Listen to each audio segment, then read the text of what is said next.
There are two kinds of people in this world: those who mind their business, and those who believe their clipboard is a sacred artifact granting them divine authority over the rest of us. Guess which one I met? Let's start from the top. A few months ago, I bought my first house. It's this 70s ranch-style fixer-upper on the edge of a wooded area just outside town. Not in the gated community kind of area, more like the I'll mow the lawn when I feel like it's own. The property backs up into county land, trees, a dried-up creek, and enough deer traffic to qualify as a wildlife crossing. But most importantly, no HOA. Let me repeat that for the clipboard crowd in the back. I am not in an HOA. It was literally one of the selling points. The seller even gave me a smug grin and said, "You'll thank me for this later." At the time, I thought he was just being dramatic. I didn't know I was about to step into an accidental Cold War with the suburban dictator next door. Her name is Marlene. Of course it is.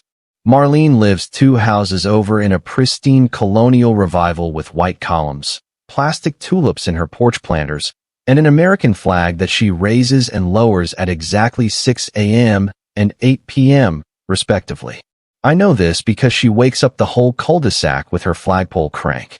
She's the self-appointed president of the local HOA, which I'm going to go ahead and refer to as the Homeowner Overlords Association, because they don't govern anything.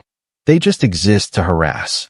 To be clear, Marlene's HOA governs the 17 houses on the other side of the roundabout. My street? Not included.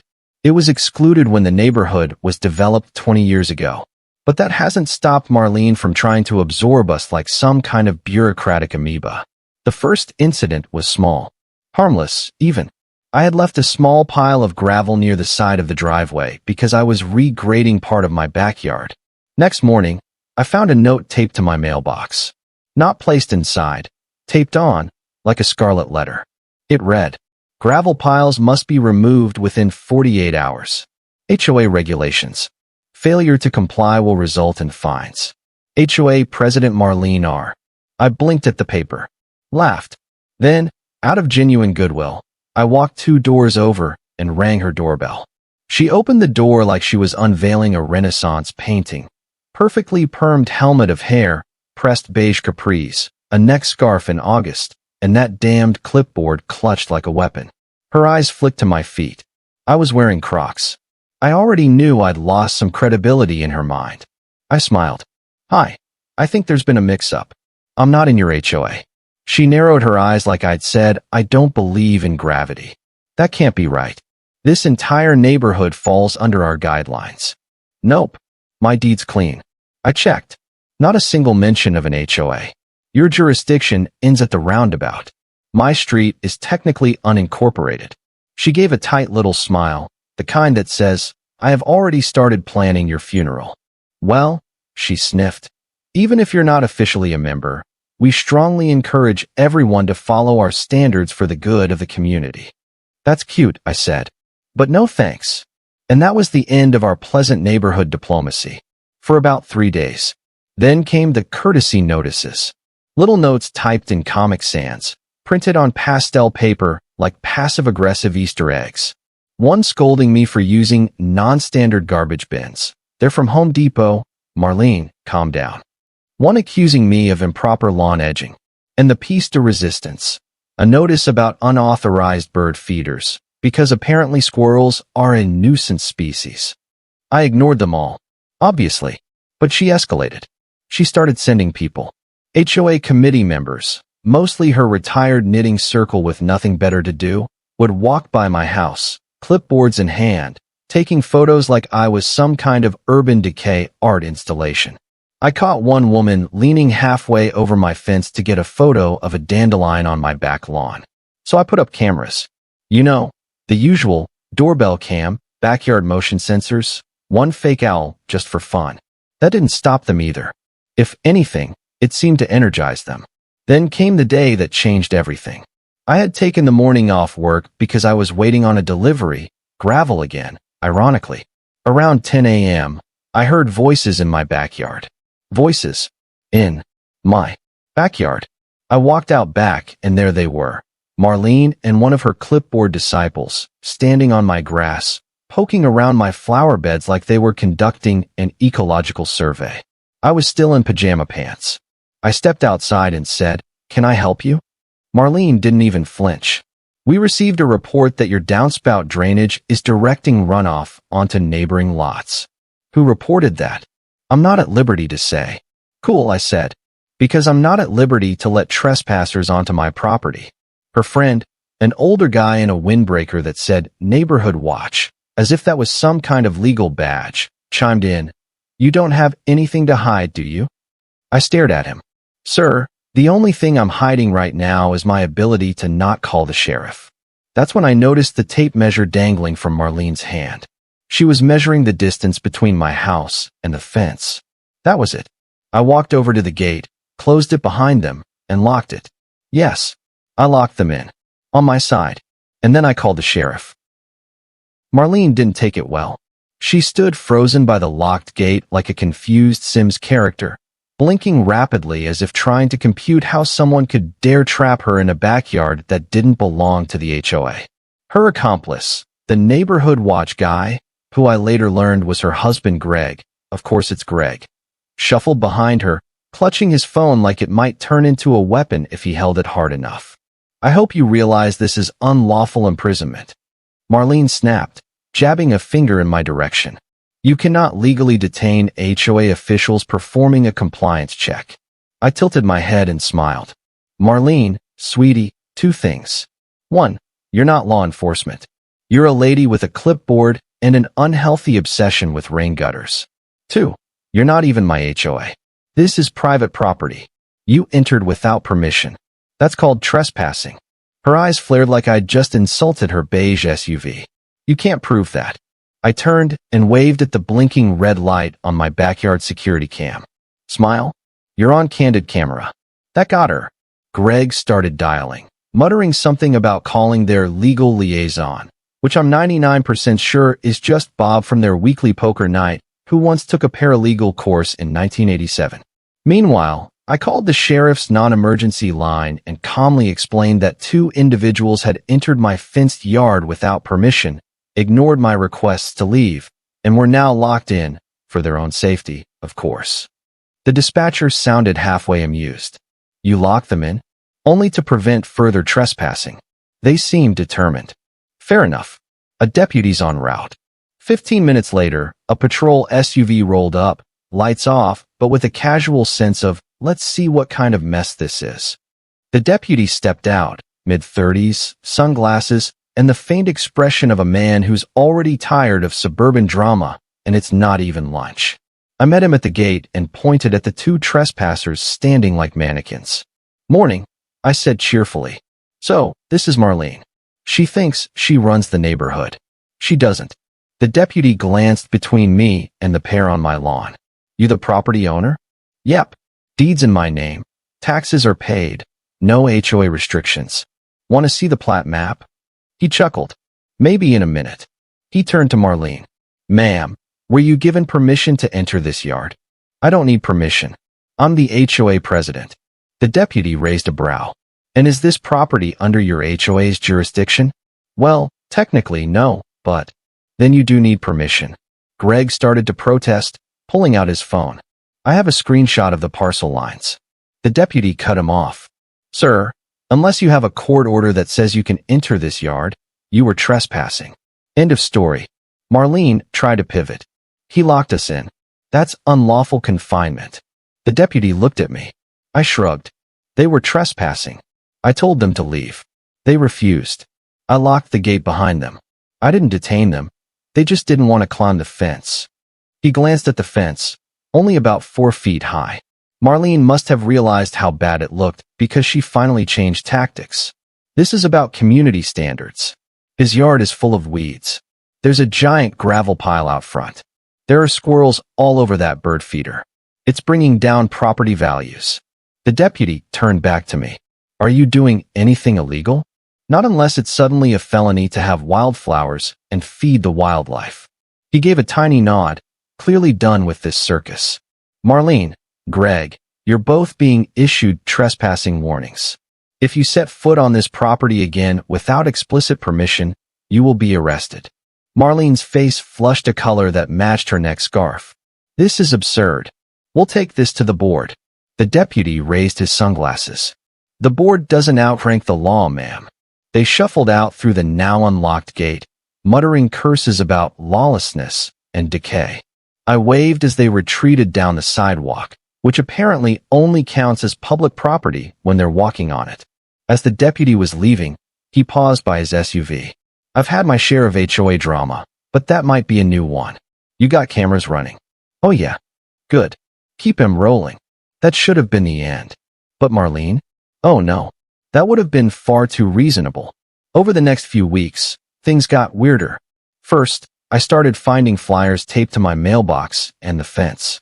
Not inside, not mailed, but crudely taped, often in the dead of night. One read, outsiders lower home values.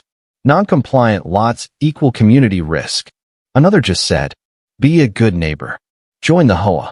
And my personal favorite, HOA membership is a duty, not a choice. Right. And I'm the Duke of Suburbia. I decided to fight fire with sarcasm. I made a sign and posted it right by my front doorbell camera. It read, warning, this property is protected by surveillance, sarcasm, and a complete lack of HOA membership. Trespassers will be publicly mocked. Marlene stopped taping things after that. But she didn't stop plotting. One morning, a letter appeared. Real envelope, fake legalese. The return address just said, Community Oversight Board, which is just a fancy way of saying Marlene with a new font. Inside, a notice of violation stating that I owed $375 in assessed fines for noncompliance. No address for payment, just a phone number and a threat of lien consideration. Let me repeat this. She tried to find me for not being in her HOA. Game on, Marlene. I'd like to thank Marlene for her latest move, sending me that fake fine, because it inspired what I now refer to as the Battle of the Legalese. Let's start with the envelope. This Community Oversight Board letter was printed on something pretending to be official stationery. The logo? A pixelated oak tree with a ring of stars around it, basically clip art from 2004. Inside was a faux legal document written in that lovely typeface every bad landlord uses to seem more intimidating. Times New Roman, bold, 14 points.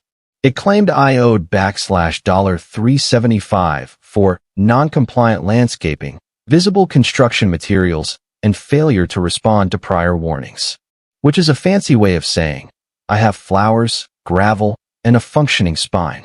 There was no return address, no HOA name, just a P.O. box and a number I assumed would lead to a voicemail menu narrated by Marlene in her best DMV tone.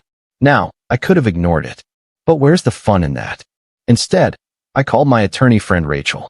She's not a litigator, but she is the type of person who reads zoning ordinances for entertainment and has a mug that says, I object, in Comic Sans. I forwarded her the letter and said, on a scale of 1 to federal crime, how bad is this? She called me back within an hour. Okay, she said, I've got good news, bad news, and very entertaining news. Give me the entertaining first. This is probably mail fraud. Like actually, if she used a fake board name to intimidate you into paying money, and she's not a government entity or your actual HOA. She's not. Then yeah, that's a problem. The good kind of problem? Oh, the very satisfying kind. The bad news, as Rachel put it, was that unless I wanted to drag this into an actual courtroom, the sheriff's department likely wouldn't prioritize a few fake notices. Annoying, but manageable, I said. Then came the good news. Rachel had found the original plat map for the neighborhood and annotated it with color-coded highlights. My house, clearly outside the HOA boundary, not even touching it. Do with this what you will, she said. So I printed out 25 copies of that map and started planning my next move. A week later, the fun began. It started small. I hosted a welcome to non-HOA life barbecue in my backyard. Invited only the 6 other households on my street, the ones who also weren't in Marlene's regime. I printed Rachel's color-coded plat maps and handed them out like party favors. Oh, we've been getting those fake notices too, one neighbor told me, shaking their head. I just thought she was annoying, But this feels obsessive. Yeah, I said. Next week, I'm putting up a banner. The banner came 3 days later. It read, "Not in your HOA. Stay off my property." Below it, in smaller print, "P.S. Feeding squirrels is not a crime." It was tasteful, elegant, hung between two poles in my front yard like a suburban declaration of independence. It stayed up for approximately 6 hours before Marlene returned with reinforcements. I happened to be home when I heard tires crunching into my gravel driveway, which had gotten noticeably larger since her original complaint, almost like I was taunting her. I stepped outside to see Marlene, Greg, and one guy in a very ill-fitting polo shirt standing near the banner with sour expressions. "Good morning," I said brightly. "You must be here for the revolution." The guy in the polo, let's call him Chad, because of course, stepped forward and introduced himself as the HOA's compliance consultant. I nodded slowly. Is that a real job, or just a really sad dinner party story? He ignored the jab. "You're causing disruption in the neighborhood. By existing? By displaying antagonistic materials." "You mean the sign?" "That's literally a factual statement." "I'm not in the HOA." Marlene broke in. "It's misleading and inflammatory. It's accurate and delightful." Chad handed me a paper. Another notice. This one claimed I was in violation of town signage ordinances. I took the paper, skimmed it, and smiled. This ordinance only applies to temporary commercial signage over 16 square feet. This is personal property, political speech, and it's 12 square feet. Measured it myself. Greg grunted.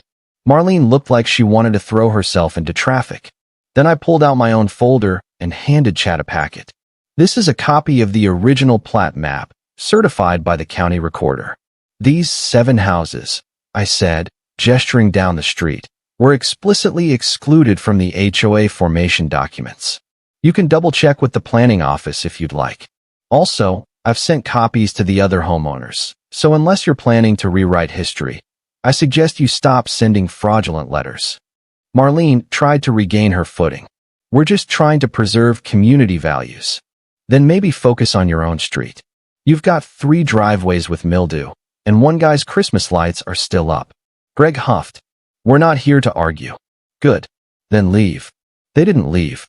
Not right away. Marlene took one last long, seething look at my squirrel feeder, like it personally offended her sense of order, and muttered something about escalating this. I waved. "By all means. Escalate away. I've got popcorn and a folder labeled Marlene's greatest hits." They left in silence. That night, someone egged my mailbox. Real original, Marlene. Real 4th grade energy. I had it cleaned up and replaced within 12 hours, complete with a new motion-activated spotlight and a fake security camera labeled "Live Stream to YouTube." Was it fake? Yes. Did Marlene know that? No. But I wasn't done yet. Because if she wanted escalation, I had just the thing. I don't usually enjoy formal legal documents, but there's something deeply satisfying about a well-written cease and desist letter, especially when it lands in the lap of someone who's built their entire personality around enforcing rules that don't actually apply. I asked Rachel if she could draft one. She delivered with flair. The letter included everything: Marlene's repeated attempts to impersonate a governing body, her unauthorized entrance onto my property, the falsified fines, and, Rachel's favorite part, a paragraph citing 18 U.S. Code Section 1341, mail fraud. She even added a footnote about harassment statutes and included copies of the flyers and the phony Community Oversight Board letter. Then, to really make it sing, Rachel sent it certified mail, signature required, and CC'd the actual county HOA registration office. Oh, and just for fun, we sent copies to the other 6 non-HOA households with a sticky note that said, "If you've had similar issues, feel free to join the complaint." Spoiler, they had. Turns out Marlene's crusade against the unregulated properties had been going on for years. I wasn't her first target, just the first one who fought back with spreadsheets and sarcasm. That's when the scales started to tip. The next week, I came home to a surprise. It wasn't another fake fine or a yard inspection. It was company. 5 of my neighbors, people I'd barely spoken to before all this, were gathered in my front yard, folding chairs out, drinks in hand, with the air of a group who'd just realized their favorite soap opera was real life. "You're the guy who sent the legal letter?" one of them asked. "George," I later learned. "Retired engineer. Wears socks with sandals and makes a mean margarita." "Guilty," I said. "We'd like to talk strategy." Apparently, Marlene had been bullying the Independent Street, as we started calling ourselves, for years. She'd drop off fake notices, threaten lawn citations, even once tried to stop someone from painting their door non-standard navy. Spoiler, it was just navy. We decided enough was enough. The next day, I helped set up a group email thread. Then we made a website, www.notiinyourhoa.com. It had one page, just a scanned copy of the official plat map and a note. "This street is not, and never has been, under any HOA jurisdiction. Any claims to the contrary are false." We added a gallery of Marlene's greatest hits, photos of the flyers, the egg mailbox, a video of her trespassing, and a dramatic black and white still from my doorbell cam titled "The Standoff at the Gravel Pile." And just to be thorough, Rachel helped us file a formal complaint with the state HOA regulatory board.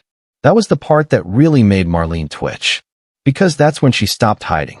One afternoon, I came home to find a letter taped, not mailed, taped, to my front door. Handwritten, in all caps. "You are creating division in this community. This is a peaceful neighborhood. Your actions will have consequences. Marlene R., HOA president." I couldn't help it. I laughed out loud. She was now full-on threatening me in Sharpie, like a passive-aggressive Riddler. What did she mean by consequences? Was she going to send Greg over with a poorly formatted Excel spreadsheet? Still, I took it seriously. I filed a police report, not because I was afraid, but because I wanted it on the record. And then, the petition arrived. Delivered door-to-door by, you guessed it, Greg. He had the audacity to knock on my door while wearing an HOA proud hat and tried to hand me a printed petition titled, "Motion to voluntarily join HOA guidelines for the good of the neighborhood." I took it from him with tongs.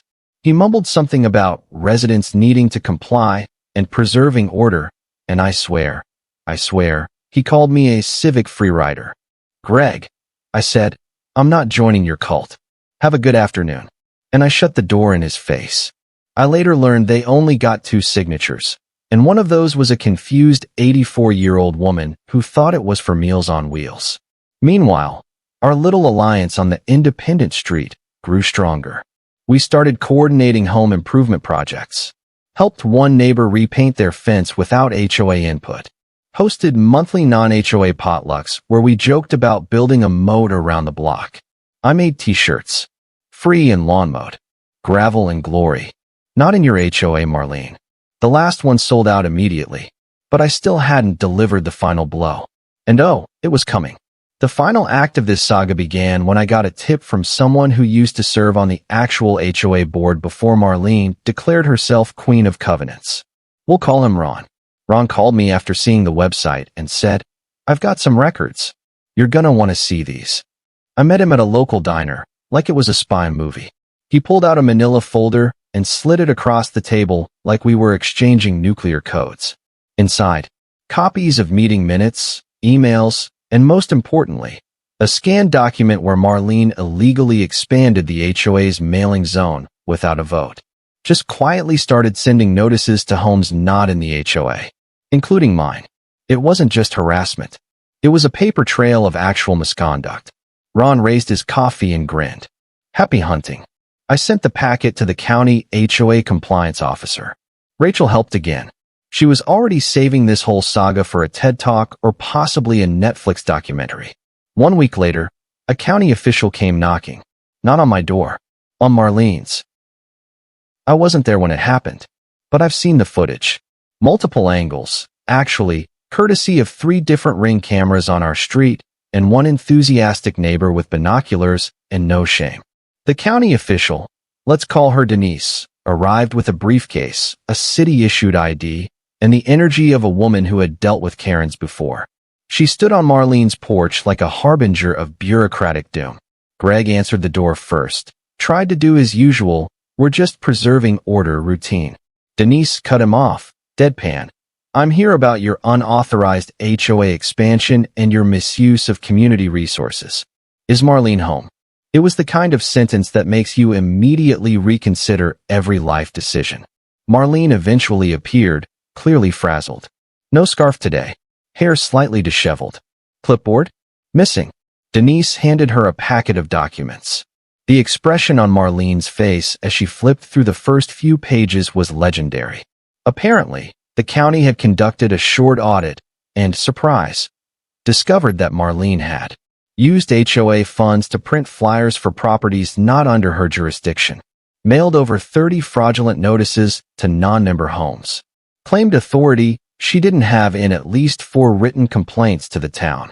Denise let her stew in that for a moment before explaining, calmly and clearly, that while she wouldn't be arrested, her actions violated multiple county regulations and she'd be receiving, first of all, a formal cease and desist. Secondly, a personal fine. Thirdly, and my favorite part, a mandated resignation from the HOA board effective immediately. Because here's the thing, Marlene wasn't even elected. She had taken over the HOA after the previous board members moved or quit and just never held a vote. She got away with it because no one had bothered to stop her. Until now. That evening, the group chat lit up. IT happened. Did anyone else see Marlene's face? Greg looked like someone canceled golf forever. She's done. To celebrate, we hosted a block party. A non-HOA block party. I even rented a bounce house shaped like a castle because, well, symbolism. Neighbors who used to avoid eye contact were now sipping lemonade and swapping war stories. George made margaritas again. Ron, the whistleblower, got a standing ovation. Someone brought squirrel-shaped cookies. I wore my Gravel and Glory shirt like a badge of honor. And when the sun went down, we had a slideshow. Yes, a slideshow. My doorbell cam footage, screenshots of the fake notices, the website, the cease and desist letter, all projected onto a sheet hung between 2 trees. Marlene's infamous, "You are creating division" note got a slow dramatic zoom in with opera music playing behind it. I was halfway through narrating the standoff at the gravel pile when someone whispered, "Look." Marlene was at the end of the street. She stood behind her white picket fence, watching us. No clipboard, no scarf, just Marlene, silent and visibly defeated, holding a watering can she wasn't using. We all saw her. No one said anything. We didn't need to. She turned and went inside. A few weeks later, a new HOA board was elected, without Marlene or Greg. Ron joined. So did a woman named Tasha, who immediately proposed a new amendment to their charter. The HOA shall not make contact or issue correspondence to properties outside its legal jurisdiction. Violation results in immediate suspension from the board. It passed unanimously. As for me, I'm still proudly ungoverned. The gravel pile got paved into a proper walkway. The bird feeder is still up, and I've added another, just for the squirrels. They've become something of a neighborhood mascot now. Someone even crocheted tiny HOA-resistant vests for them. I still get the occasional look from Greg when he drives by, but now he mostly sticks to sulking and passive-aggressive lawn mowing. Marlene? She's quiet. Still there, still glaring. But these days, she knows where her power ends, and it's right at my property line. Final note. If you're buying a house, check the deed. Make sure you know who's in charge. And for the love of God, never underestimate a determined homeowner with sarcasm, legal advice, and access to a printer. Thank you for being with us.